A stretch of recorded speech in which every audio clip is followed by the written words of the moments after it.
কিছু কিছু মিডিয়া আমাদের জুলাই গণ অভ্যুত্থানের বিভিন্ন চরিত্র নেতাকর্মী বা বিভিন্ন পরিচিত মুখ যারা রয়েছে তাদের চরিত্র হননের চেষ্টা 5ই আগস্টের পরবর্তী সময় থেকেই করছে। এটা কিন্তু একটা পরিকল্পিত একটা চক্রান্ত হচ্ছে।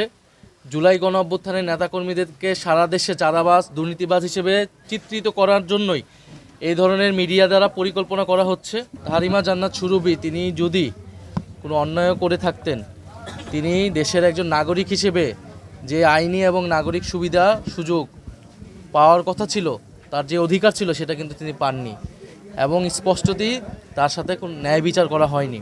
এবং পরবর্তীতে আমরা জানতে পেরেছি এই পুরো বিষয়টাই ছিল বানোয়াট একটি মিথ্যা মামলায় তাকে জেলে দেওয়া হয়েছিল, 11 দিন তাকে জেল খাটতে হয়েছে এবং আজকে তার রিমান্ড চাওয়া হয়েছিল, 2 দিনের রিমান্ডও মঞ্জুর করা হয়েছিল এবং তার বয়সের ব্যাপারটাকে লুকিয়ে রিমান্ড মঞ্জুর করেছিলেন। কিছু কিছু মিডিয়া আমাদের জুলাই গণ অভ্যুত্থানের বিভিন্ন চরিত্র নেতাকর্মী বা বিভিন্ন পরিচিত মুখ যারা রয়েছে তাদের চরিত্র হননের চেষ্টা 5ই আগস্টের পরবর্তী সময় থেকেই করছে। এবং তাহারিমা জান্নাত সুরভীর ঘটনাটাও কোনো বিচ্ছিন্ন ঘটনা নয়, এই ঘটনাও আমরা সেটারই একটা ধারাবাহিকতা হিসেবে দেখি। আমরা এর আগে হবিগঞ্জেও দেখেছি যে জুলাই গণ অভ্যুত্থানের এক নেতাকে গ্রেফতার করা হয়েছে, ছাত্রনেতাকে। আমরা এর আগে বিভিন্ন সময় দেখেছি যে বিশেষত কয়েকটি মিডিয়া রয়েছে, তারা জুলাই গণ অভ্যুত্থানের নেতাকর্মীর নামে কোনো কিছু পেলেই সেটা সত্য মিথ্যা যাচাই না করেই সেটা মিডিয়া ঢালাওভাবে প্রচার করে এবং নির্বাচনকে সামনে রেখে এটা কিন্তু একটা পরিকল্পিত একটা চক্রান্ত হচ্ছে। জুলাই গণ অভ্যুত্থানের নেতাকর্মীদেরকে সারা দেশে চাঁদাবাজ দুর্নীতিবাজ হিসেবে চিত্রিত করার জন্যই এই ধরনের মিডিয়া দ্বারা পরিকল্পনা করা হচ্ছে।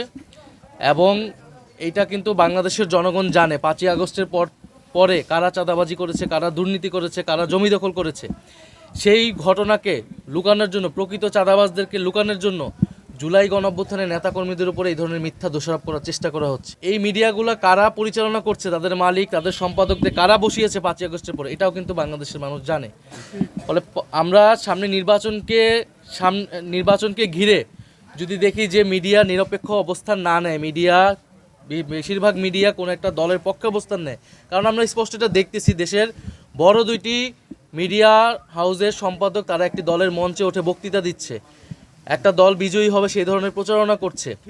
একটা মিথ্যা জরিপ ছেড়ে এক ধরনের পরিস্থিতি তৈরি করা হচ্ছে যে নির্বাচনে যেই কারচুপি হবে, নির্বাচনে যেই ভোট ডাকাতি হওয়ার পরিকল্পনা করা হচ্ছে সেটাকে যাতে, সেই ফলাফলকে যাতে বৈধ হিসেবে ঘোষণা করতে পারে, এই ধরনের একটা পরিবেশ তৈরি করা হচ্ছে, বৈধতা আদায় করা হচ্ছে মিডিয়ার মাধ্যমে।